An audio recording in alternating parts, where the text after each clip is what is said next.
بسم الله والصلاة والسلام على رسول الله سيدنا محمد وعلى آله وصحبه وسلم تسليما كثيرا. يا ريت يا جماعة قبل ما أدخل في موضوع الحلقة حضراتكم تدعموني بمشاركة على قناتي على اليوتيوب. طبعا النهاردة أكلم حضراتكم على مشكلة وإجرام كروي حصل أو حدث مع اللاعب اللي أنا بعتبره نجم ونجم كبير، ألا وهو اللاعب أحمد حمدي المنتقل حديثا إلى نادي الزمالك.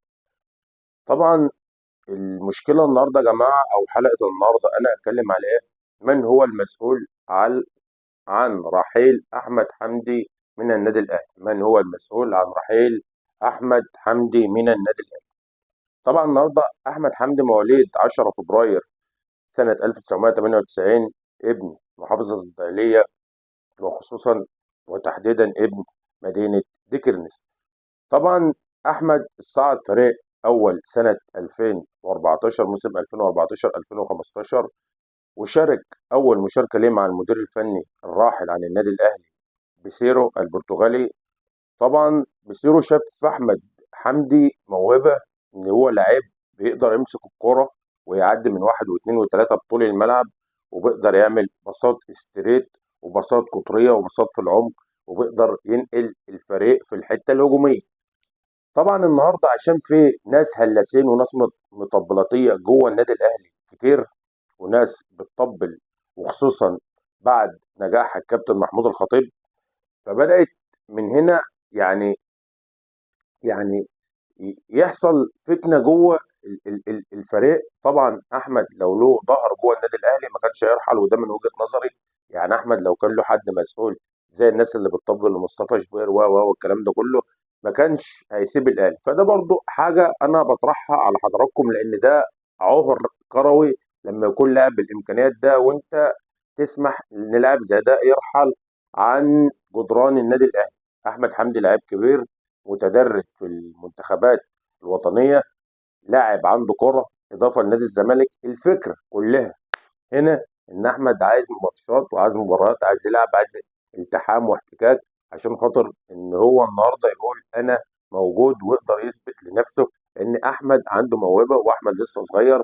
احمد ممكن يعني قدامه مستقبل ان شاء الله، ربنا يكرمه ويقدر ان هو يعمل طفره مع نادي الزمالك. وانا على المستوى الشخصي اتمنى له الكلام ده، لان انا بقول كتر من التطبيلاتيه جوه النادي الاهلي يعني ضيعت لاعيبه كتير، خصوصا في الاخر مثلا 15 سنه او 20 سنه كان هيبقى لهم مستقبل كبير في كره القدم. بس الفكره كلها في المدربين اللي بتحب واللي بتكره، المطبلاتيه اللي في الاعلام و الى اخره. يعني النهارده في جريمه كرويه ارتكبها النادي الاهلي برحيل اللاعب احمد حمدي.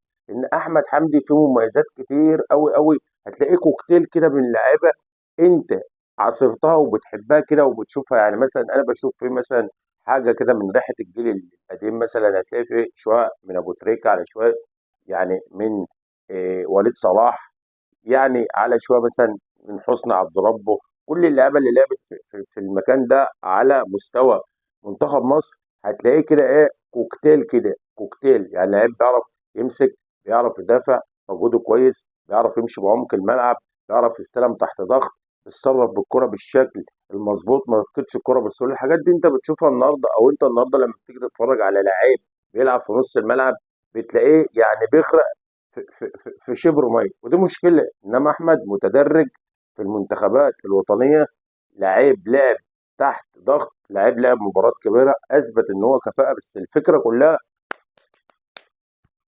في المطبلاتيه اللي جوه النادي الاهلي، وده حاجه من ضمن عدم الثقافه. ان انت النهارده لما تيجي بتشجع نادي كبير، فلازم النهارده اللاعب اللي عنده موهبه ده لازم انت تحافظ عليه، ما تسيبوش يمشي. وده مشكله انا شايفها من وجهه نظري مشكله كبيره. يعني النهارده يعني لاعب زي احمد حمدي ده كان هيفيد النادي الاهلي كتير.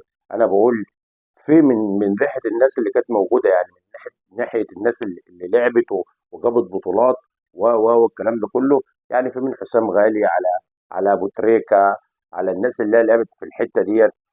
انت مش هتلاقي النوعيه دي من اللعيبه والكلام ده كله. زي النهارده موسيماني كده جاء واضطهد ناصر ماهر، وانا بقول ناصر ماهر ده من يعني لعيب كوره من العباقرة في المكان ده، لعيب بيعرف يمرر وبيمسك الكرة ويباصي، وإضافة برضه لنادي الزمالك عشان الناس برضه تبقى متفاهمة أنا بقول إيه. بس أنا النهاردة بتكلم على أحمد حمدي، من هو المسؤول عن رحيل أحمد حمدي عن النادي الأهلي. أحمد حمدي لعيب كبير، إضافة، لعيب كان هيفرق مع النادي الأهلي. أنت النهاردة جبت لعيبة كويسة، ما قلناش حاجة، بس الفكرة كلها إن ده يبقى إضافة على الناس اللي موجودة، خصوصا في الحتة اللي أنت عايز يبقى فيها صانع ألعاب، راجل يلعب في المكان 10 دقايق ويمسك الفرقة يباصي وينقل ويجمع لعب شمال ويمين وعلى الأطراف وفي العمق وفي المنطقة اللي هي المظلمة، خصوصا اللي هي بتبقى على حدود 18 الخصم، اللي دي أصعب استلامات بتبقى فيها. أحمد بيعمل الحتة دي كويس، بس أنت النهاردة للأسف عايز تطبل لناس عشان تبقى أنت مستفيد، خصوصا اللي هم راكبين ترند.